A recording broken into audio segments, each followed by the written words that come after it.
Programa declarado de interés legislativo por el Honorable Senado de la Provincia de Buenos Aires. Auspician este programa Artículos rurales y alambradores Los Hermanos. Las Marianitas, venta de productos Essen. Damero Revestimientos. Fabricaciones Militares, Sociedad del Estado. Semillería La Chacra. Ibu. Rodinia, lencería plus size. Consejo Deliberante de Azul. Lo Domingo, casa de té y picadas. Me vestí de reina.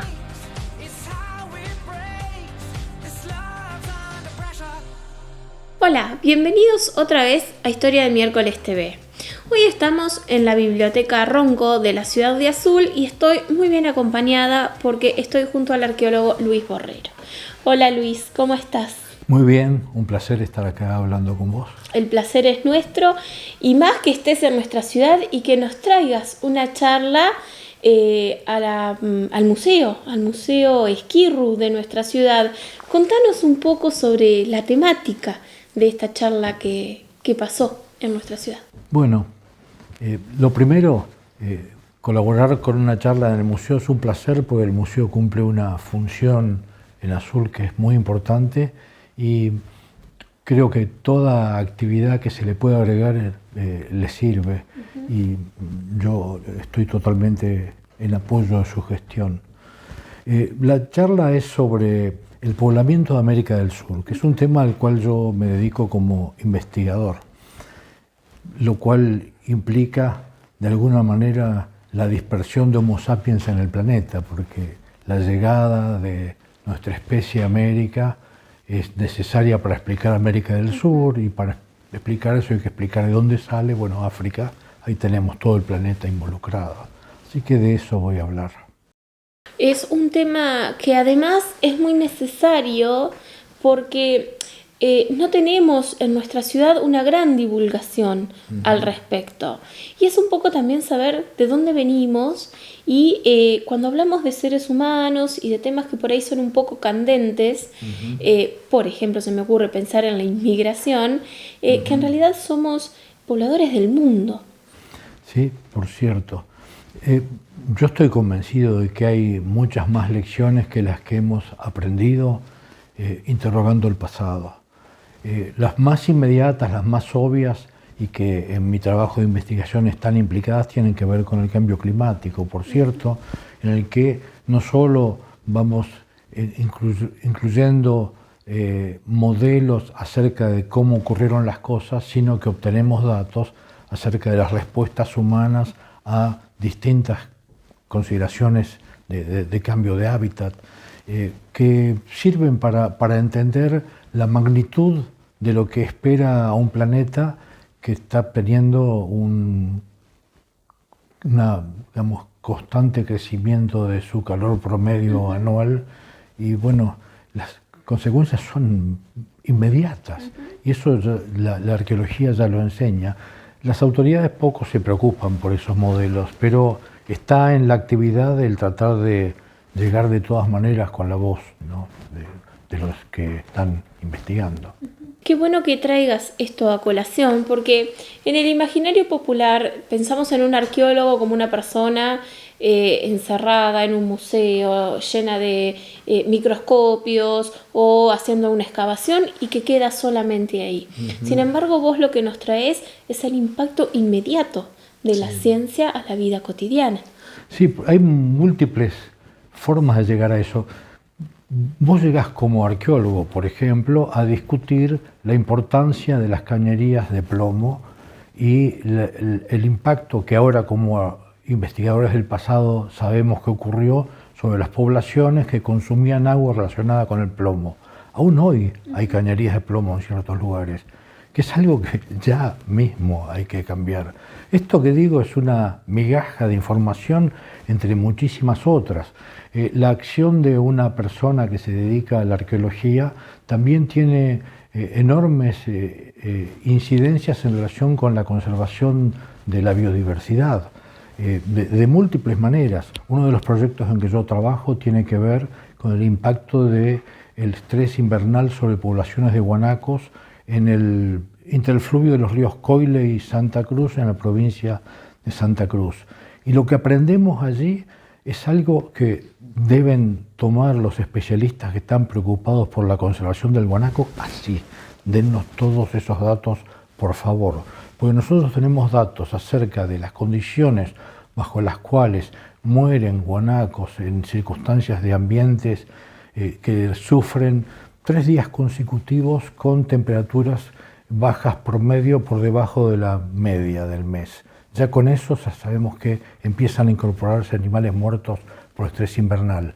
Y aprendemos sobre el cuadro de mortalidad implicado, afecta a todos, adultos solamente, juveniles solamente, los más viejos solamente, cómo los afecta. Tenemos información sobre distintos aspectos de esas poblaciones que es enormemente útil para gente que se preocupa por la conservación del guanaco. Y estamos en contacto con esa gente, por cierto. También hay estudios de ADN que se hacen con los guanacos para entender dónde están los problemas de aislamiento de subpoblaciones o demes de guanacos a lo largo de Patagonia. Entonces, para tener un dictamen acerca de una especie que está en condiciones, no es que esté en peligro, pero no hay que esperar a que estén en peligro las especies para empezar a tomar acciones. Se obtiene información desde estos ángulos y agregamos como arqueólogos en los lugares donde analizamos eso cómo era el cuadro de explotación y vigencia de guanacos a lo largo de 10.000 años. Y sabemos cosas como, por ejemplo, que los guanacos de hace 11.000 años en la Patagonia continental eran tenían una pequeña diferencia genética con los actuales, lo cual llevó a sugerirnos que probablemente los guanacos que conocemos ahora poblaron muy recientemente, para mí recientemente es 8 o 9.000 años, muy recientemente la Patagonia, viniendo del norte, y que las poblaciones de guanacos que tenemos previas son una variante genética diferente que está extinta. Entonces esa variante que está extinta, ¿por qué se extinguió? A poco de la interacción con humanos. Yo no digo que la causa sea la causa humana porque no creo que esa sea la explicación. Pero cuando los humanos entran a un ambiente, se produce lo que se llama un vórtice ecológico en el cual muchas cosas se encadenan en cascada, creando problemas que eventualmente alguna de las especies a lo largo de esa cadena las puede afectar más que a otras, ¿no? Y los guanacos son un buen candidato para eso, por distintas razones. Entonces, ese es un ángulo que se ofrece y no es como tal vez yo creía en algún momento cuando empecé a estudiar arqueología, excavar un sitio monumental y hacer hallazgos maravillosos. Es muchísimo más que eso. Y esto que nos decís nos trae de lleno a la charla, que tiene que ver con el poblamiento de América del Sur en específico, sí, pero de América en general, sí, que llevó miles de años, sí, desde el paso por el estrecho de Bering, sí, en Asia, hasta llegar a nuestro continente, al sur de nuestro continente. Sí. ¿Se han visto más cambios como estos a lo largo de esta avanzada humana? Sí. Sí, esto es algo, nada de lo que puedo decir yo como arqueólogo es algo que significa todos los arqueólogos estamos de acuerdo con esto. Este es un campo muy dinámico y nos sentamos en los congresos y talleres y discutimos y tenemos desacuerdos que son la base del progreso de nuestra investigación, ¿no? Pero mi forma de ver esta historia sobre la cual vos me preguntás es que a lo largo del poblamiento de América, que para mí es un proceso lento, porque es un proceso de gente que está pasando de un ambiente a otro, desde Alberta, Canadá, hasta Tierra del Fuego, ¿por cuántos ambientes pasan? Incluyendo, además, istmos en el medio de todo eso, ¿no? Selvas, páramos, Andes altos, pantanos, de todo. Cada uno de esos ambientes, no voy a decir que es necesariamente un desafío para las poblaciones humanas, pero es una situación diferente, que requiere entre comillas, aclimatarse. ¿Dónde están las rocas para hacer instrumentos en un lugar que yo no conozco? Yo soy una persona del páramo y estoy bajando a las yungas. Eso implica a lo mejor una generación de nada más. Otras preguntas como ¿dónde están las plantas que puedo comer? Puede tomar más de una generación. Porque cuando llego a las yungas hay plantas que requieren un proceso de detoxificación. Entonces eso implica prueba y error es 50 and 50. Sale muy mal o entra bien. Entonces todo eso lentifica el proceso. Y si vamos agregando ambientes. Y después hay una pregunta que una vez me hizo un colega inglés discutiendo estas cuestiones cerca del estrecho de Magallanes. Me dijo, ¿cómo explicás vos que la gente haya querido venir acá con todo el frío que hay, con este viento? Estábamos en un lugar ahí batidos por el viento, ¿no? Y yo le dije, mi explicación es que esta gente no quería, en algún momento vivió acá, pero nunca le dijo adiós a un ambiente diferente. Porque la escala del poblamiento es un problema transgeneracional. Entonces, para mí, una población humana que anda, no sé, en algún lugar, en las sierras de Córdoba, por decir alguna parte, en una generación o dos tiene que cambiar sus radios de casa. En una generación o dos tiene que fisionarse porque han crecido un poco, hay demasiados niños, entonces hay que moverse al siguiente valle. Están en el siguiente valle, siguen interconectados. Nunca se fueron del todo de ahí, pero avanzaron. El movimiento puede ser en cualquier dirección, norte, sur, este, oeste. Ahora, ¿cuál es el vector si venimos desde el norte? El vector es el sur. O sea, de cada 10 veces, probablemente 7 u 8 haya más espacios vacíos al sur que al este, oeste o norte.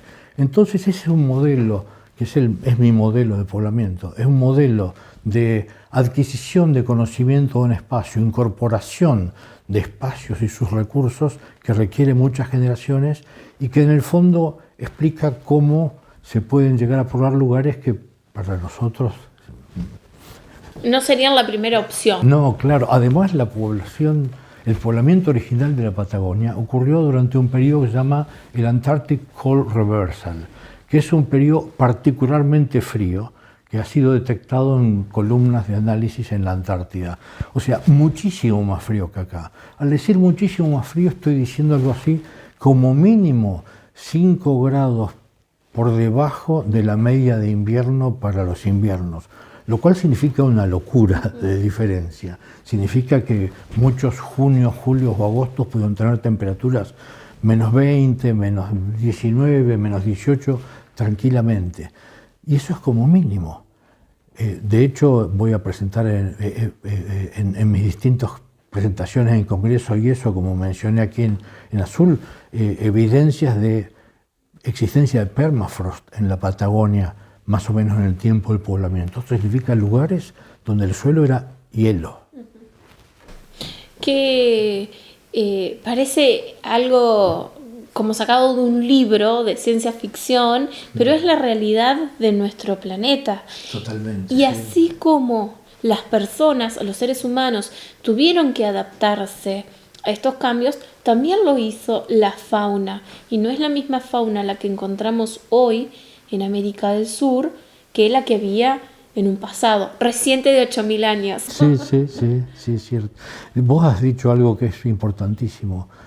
O sea, los problemas de los humanos pueden también considerarse como problemas que en distinta escala pueden haberse encontrado en las poblaciones animales. Si miramos el desarrollo de las distintas especies con las que interactuaron los humanos, vemos avances y retrocesos, muchos de ellos causados probablemente por cambios climáticos, otros por cambios ambientales, otros por la incorporación de depredadores nuevos como los humanos, otras por el cambio en la proporción entre carnívoros y herbívoros. Entonces, esas son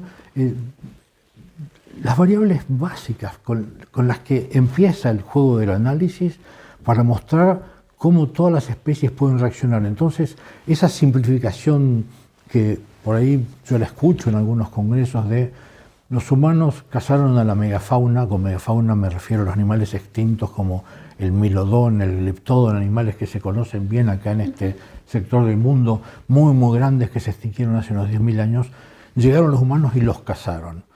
Yo pongo en duda, como voy a mencionar más de una vez a lo largo de mi carrera, el que haya sido posible cazar fácilmente a esos animales. Eran animales que tenían corazas, que tenían hábitos defensivos. El milodón tenía hábitos defensivos peligrosos, vamos a decir, pesaba 1000 kilos. Si hablamos del megaterio, muy común acá en Pampa, bueno, 3000 kilos. Entonces, no es un animal que yo llego con una jabalina, se la tiro y ya lo casé. No. Entonces, ambientarse, sensibilizarse para lo que significa el acto de caza. Ya cazar con arco y flecha, con atlat, que es una lanzadera, que es una forma de tirar una jabalina lejos, o con una lanza, animales que pueden ser rápidos, es muy difícil. ¿Cómo lo sabemos? Porque hay muchos trabajos hechos con cazadores actuales.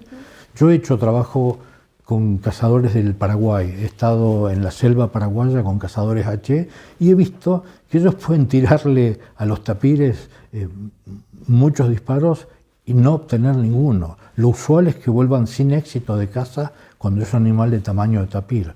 ¿Dónde tienen éxito de caza? Con los monos, porque hay muchos, porque están más, se mueven menos, y entonces hay una ecuación que hay que hacer analítica para entender qué se cazaba, qué no se cazaba, qué era fácil cazar, qué era difícil cazar, aún suponiendo, con buena base, creo que todos suponemos, que esta gente tenía un conocimiento muy bueno de su ambiente.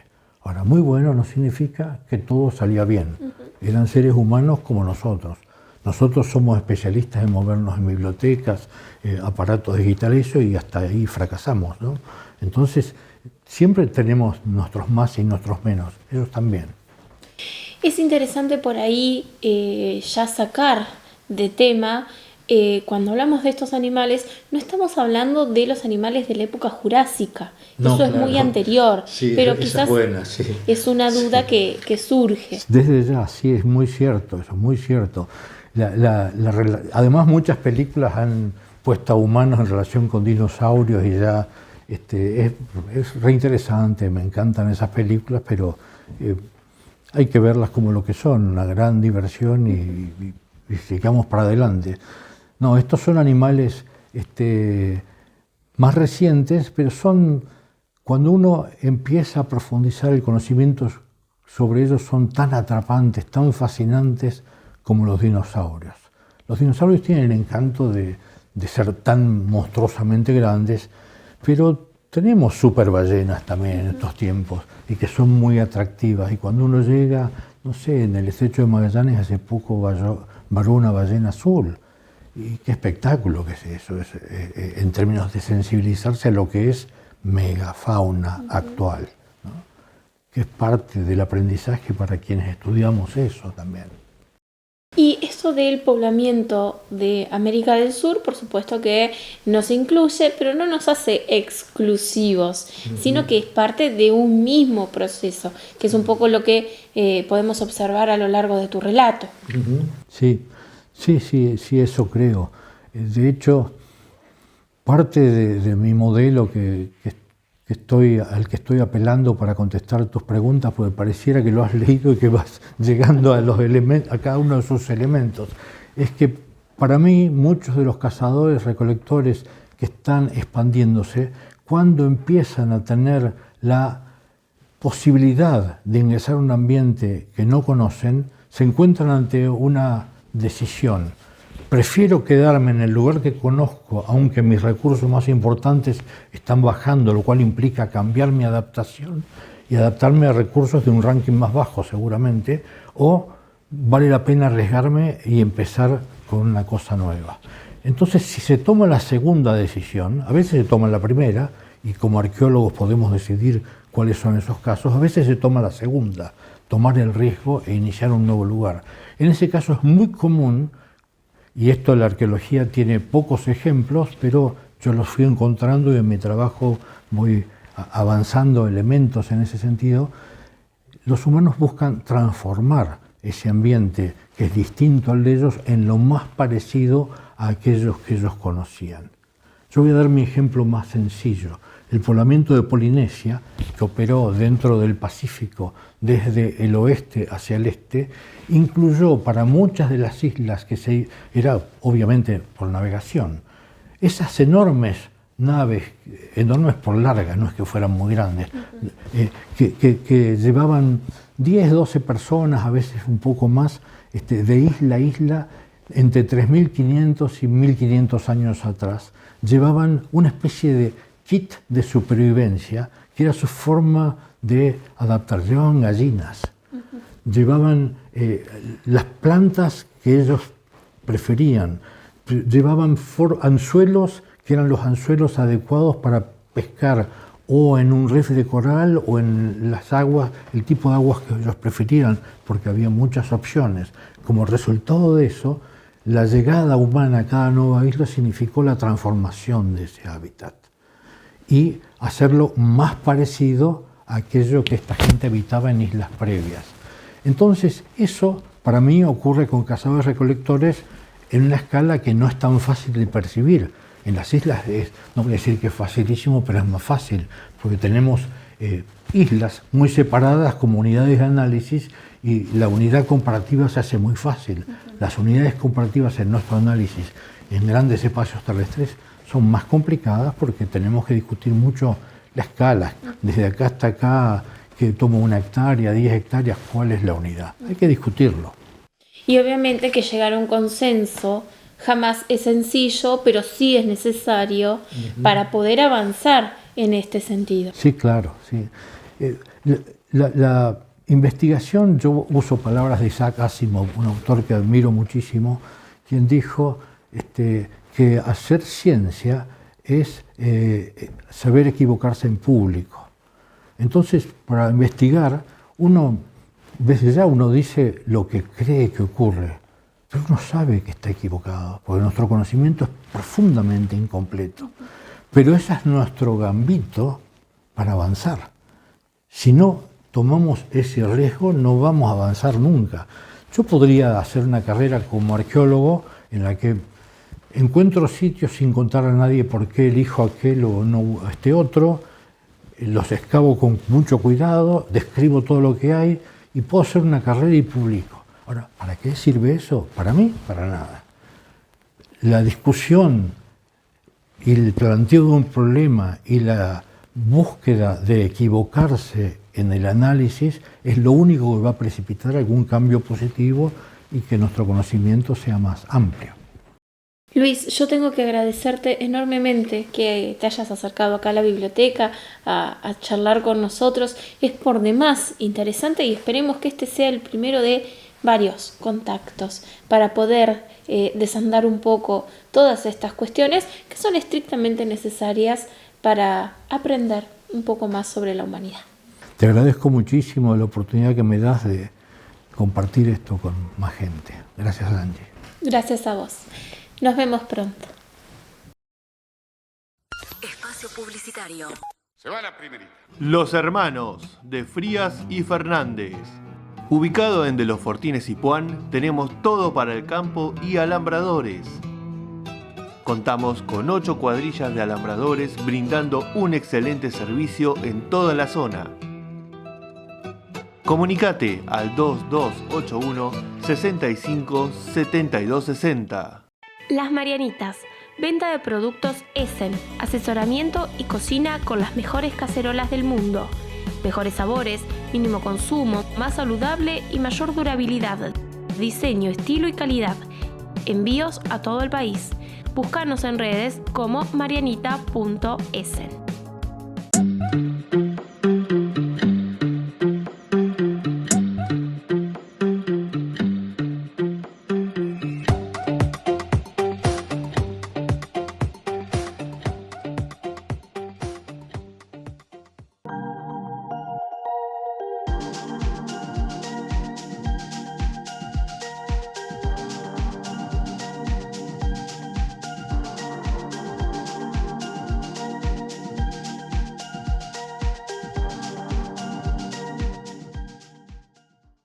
Temporada otoño-invierno en Semillería La Chacra.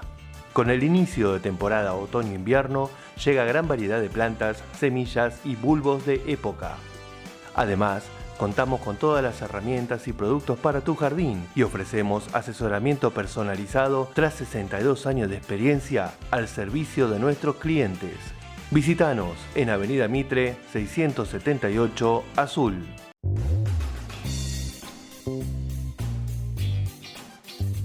¿Sabías que por ordenanza 4750 el Consejo Deliberante sancionó el Programa de Gestión Integral de Residuos Sólidos Urbanos para el Partido de Azul? www.consejodeliberantedeazul.gov.ar.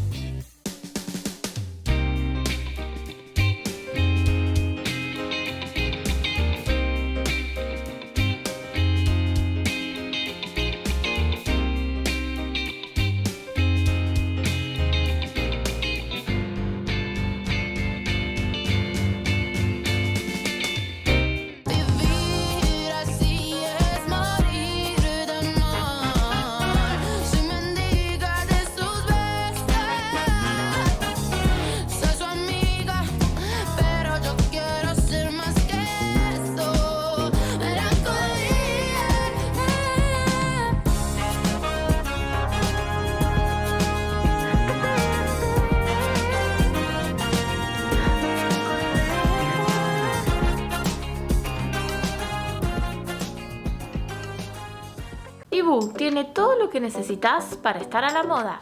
Zapatillas, billutería, gorras, billeteras, cintos, relojes y anteojos. Búscalo en las redes sociales o comunícate al 2281-320377.